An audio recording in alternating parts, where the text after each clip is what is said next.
Cycle चला रहा है। चैप्टर नंबर कौन सा? 21। हाथी साइकिल चला रहा है। पीछे चींटी बैठी थी, झूम रहा था हवा में हाथी, चींटी शान में ऐंठी थी। तभी चढ़ाई सीधी आई, लगे हाँफने हाथी। दादा चरम मरम रुकी साइकिल, लगा सरकने पीछे चक्का। चींटी चटकूंदी साइकिल से, बोली मत घबराना दद्दा, आप पाँव पैडल पे मारो, मैं हूँ ना देती धक्का।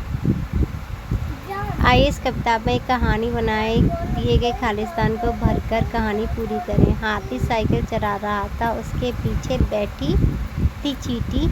हाथी मज़े से साइकिल चला रहा था और चींटी उस पर बैठी थी। आगे सीधी चढ़ाई आई, साइकिल चलाते चलाते हाथी थकने लगा। साइकिल की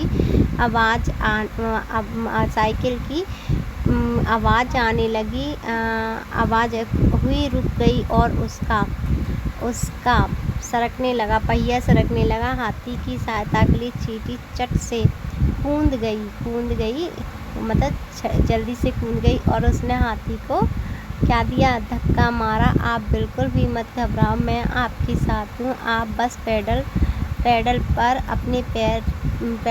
अपने पैर मारो, मैं हूँ ना। चींटी ने धक्का दिया।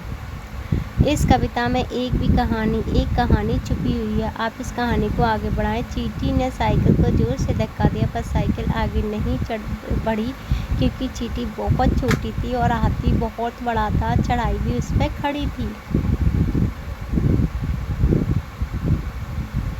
देखो ऊपर दिए गए चित्र में कहानी छुपी है, पूरी कहानी को अपने शब्दों में लिखिए। देखो क्या है कहानी, यहाँ से देखना। कछुआ और खरगोश दोनों दोस्त थे। दोनों एक दिन क्या कर रहे थे? खेल रहे थे। उन्हें लोमड़ी ने देखा और लोमड़ी उनका शिकार करने के लिए आ रही थी। वैसे ही कछुए और खरगोश दौड़ने लगे और फिर आगे नदी आ गई तो कछुए के ऊपर खरगोश बैठ गया। फिर वहाँ से वो दोनों दूर हो गए लोमड़ी से। फिर एक पेड़ के नीचे जाकर दोनों ने गाजर खाई।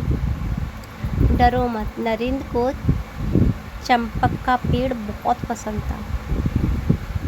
चंपक के पेड़ पर लटक कर झूलना उन्हें और भी पसंद था। चंपक का यह पेड़ उनके मित्र के घर लगा था। नरेंद्र 8 साल की उम्र से ही अपने मित्र के घर खेलने जाया करता था। हर दिन की तरह वे चंपक के पेड़ पर झूल रहे थे। तभी उनके मित्र के दादाजी वहां आए और बोले, नरेंद्र पेड़ से उतरो, दोबारा इस पेड़ पे मत चढ़ना।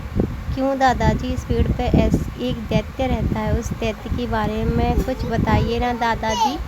दादाजी को डर था कि कहीं पेड़ की डाली टूट गई तो नरेंद्र पेड़ से गिर पड़ेगा और उन्हें चोट लग जाएगी। दादाजी ने कहा, वह दैत्य बहुत डरावना है।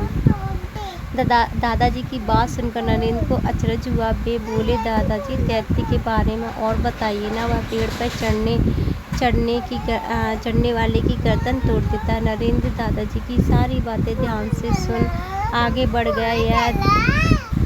यह देख दादाजी मुस्कुराए और वे भी आगे बढ़ गए। उन्हें लगा कि बालक दैत्य की बात सुनकर डर गया है, अब वह पेड़ पर नहीं चढ़ेगा। लेकिन दादाजी जैसे ही कुछ आगे बढ़े, नरेंद्र से पेड़ पर चढ़ गया और डाल पर झूलने लगा। यह देख उसका मित्र जोर से चीखा, नरेंद्र तुमने दादाजी की बात नहीं सुनी, वह दैत्य तुम्हारी गर्दन तोड़ देगा। नरेंद्र ने हंसकर कहा, तुम भी कितने भोले हो, अगर दादाजी की बात सच होती तो मेरी गर्दन टूट चुकी होती। लेकिन ऐसा हुआ क्या? नहीं तो यही तो है, किसी ने तुम्हें कुछ कहा और उस पर यकीन मत करो, कुछ सोचो, इसलिए डरो मत। आगे चलकर यह बालक नरेंद्र स्वामी विवेकानंद के नाम से प्रसिद्ध हुए। स्वामी विवेकानंद बचपन से ही निडर और समझदार थे।